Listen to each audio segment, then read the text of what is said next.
Automating your roller blinds is a really nice kind of gateway into home automation, because even without any kind of smart stuff, just by putting an automated schedule on your roller blinds, you're sort of getting real value from that straight away. Obviously, the experience does get way better when you actually connect it to a smart home assistant, and then you can do all the voice commands and sort of all the smart stuff alongside that. This channel is all about optimizing day-to-day workflows, and automating roller blinds is a really good example of where technology can really simplify a day-to-day workflow like this. By the way, if you're in web design, you should definitely check out SetSeed.com, which is basically my life's work. It's a content management system for web design agencies, and it's designed to solve the day-to-day problems that web design agencies have when they're deploying websites at scale. Give me or Chris a shout over at SetSeed.com for a demo.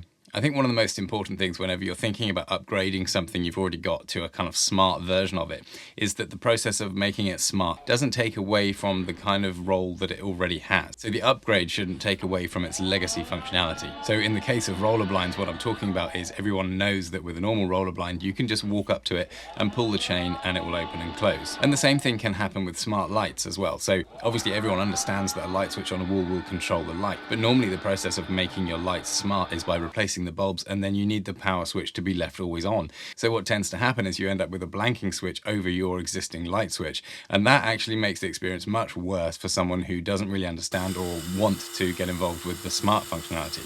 So the previous version of the Soma Smart Blind motor actually took away that legacy control from the roller blind. Once it was attached, there was then no way of physically adjusting that blind when you're standing in front of it.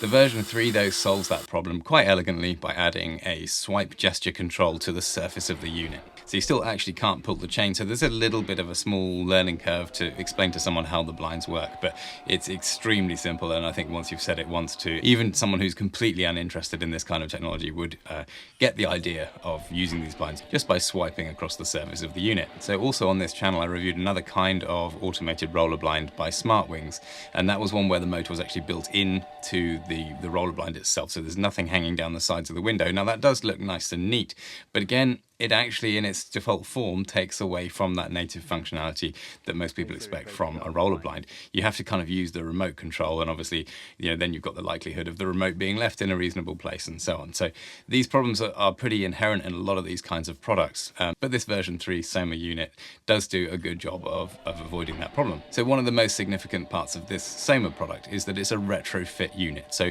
you don't have to change your existing blinds. So you've got a load of blinds in your house and they're all made to measure and, all approved by your other half and all the rest of it in terms of the colors and the patterns and the textures. You haven't got to worry about replacing that. This will retrofit to your existing blinds, and it uses the existing blinds chain as the way that it controls it. Obviously the downside of that is the chain and the motor are then quite visible in the side of your window opening.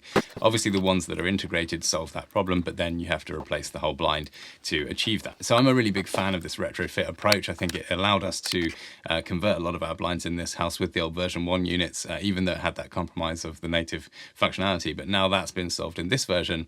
It's a really interesting product indeed. So with this touch-based interface on the unit, you can swipe down to close the blind and swipe up to open the blind, and that works generally pretty well. Now there's a couple of times it hasn't actually registered my finger, so I kind of just cover the motor a little bit more with a bit more of my hand, and then it picks it up. So you kind of get used to that.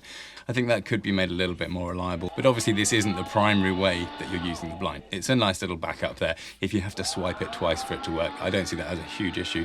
Just something to be aware of in case you were really thinking this was going to be the primary way that you wanted to use these or something like that. So from this point onwards, basically you can start adding more smart functionality, starting with the native app from the manufacturer of the motor, and that gives you kind of a Bluetooth connection to the motor and control from your phone. Now obviously it's much easier to actually just walk up to the thing and swipe it than it is to get your phone out and control it. So I think the main role of the app in this case is actually to set schedules, and that is genuinely useful. Obviously having a blind open and close at a certain time of day, brilliant, a little upgrade to your routine. It's actually really nice having a bedroom blind open at a certain time of day and then sort of letting the light in to wake you up naturally.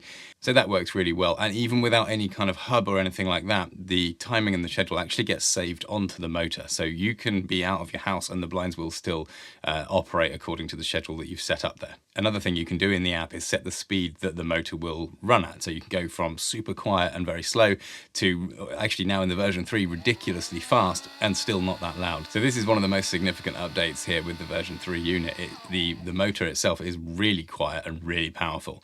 It's quite amazing to see just the speed that it can send this blind up and down with kind of the relative noise. And if you want to get it really quiet, you can just make it slower, and then it is fantastically quiet. So definitely quiet enough for a bedroom environment, and if you set it up to go super slow and super quiet, perfect for that use case.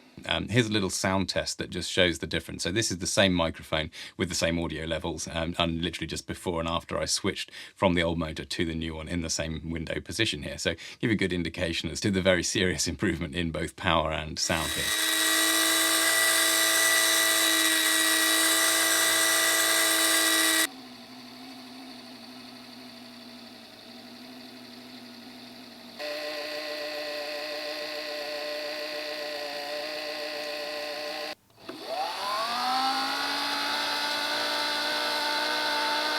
Obviously, to go all the way and get the most out of these, you want to connect them to a proper smart home assistant setup. So Google Home, Apple HomeKit, Samsung and Alexa all have ecosystems that these can connect to. Now, at the moment, they need a little USB hub to connect into those ecosystems, but the units themselves actually are Matter and Thread compatible, and they are promising a software update very soon that will make that work with your smart home stuff without the hub. So that's really cool. It's really nice to see a new standard emerging that does away for the need for all of these hubs with all of these kinds of technologies. I think that's a real barrier to people adopting this stuff, is every time they go to a different brand, they have to then get another little USB hub or a dongle to actually get it to connect to your system. So now that we're seeing Thread and Matter support actually universally adopted between the competing platforms. So obviously if you already have one of these smart ecosystems up and running, you know the kind of things they can do. Obviously fantastic voice recognition and voice control. And then you can just ask for those blinds to go up or down or set them to a certain position and so on. Hey Siri, close the lounge blind.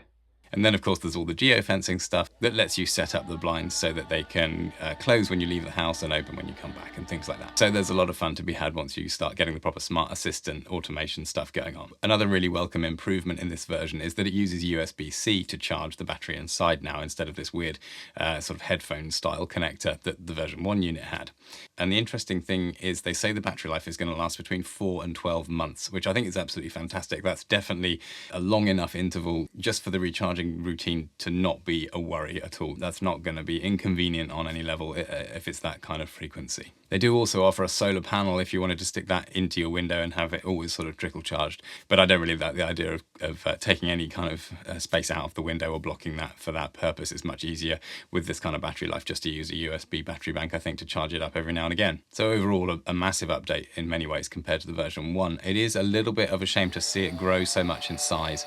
It does actually make it that bit more noticeable in your window display here, and it's pushed the chain a little bit further away from the wall as well, which gives you a bit of an angle of the chain coming away from the wall, which can look a little bit unsightly, I think. So yeah, I mean, fantastic upgrade, but it has come at the cost of that sort of visual bulk to it. So installing these on the wall is basically as simple as kind of drilling a couple of holes in the right place, putting the mounting bracket on and then sliding the unit onto that, and you can kind of put the tension on the chain as you slide it down. So a nice way of mounting it. For me, it was a little bit more fiddly than I was kind of hoping for, because when I was screwing the screw through the hole, it kind of snagged on the sticky pad behind the mounting bracket, and it twisted the sticky pad around the screw, and it got really hard to twist, and it was sort of pushing the mounting panel away from the wall as a result of it bunching up behind the screw. So I think if they just had a little cutout, a proper circular cutout in the foam pad where the screw hole was, that would eliminate that problem. So maybe we'll see that in an update. It's definitely not worth just trying to use the sticky pad by itself. I don't know what kind of wall surface you'd have to have for that to work, but it definitely didn't work on my painted plasterboard walls here. So all in all, a fantastic product to get you into the idea of sort of adding smart automation to your house in a way that it doesn't force you to kind of go all the way in one go. It's still a beneficial thing, even if you just used it over Bluetooth with the app and added a couple of schedules and used the touch surfaces. So definitely a brilliant product here, and a great retrofit smart blind motor that I'm very happy to recommend. And definitely an excellent option if you're looking for a retrofit smart blind. If you're comparing the idea of a retrofit with an integrated blind, you should check out this video next, where I look at a smart blind where the motor is integrated into the blind unit itself, and I'll see you there.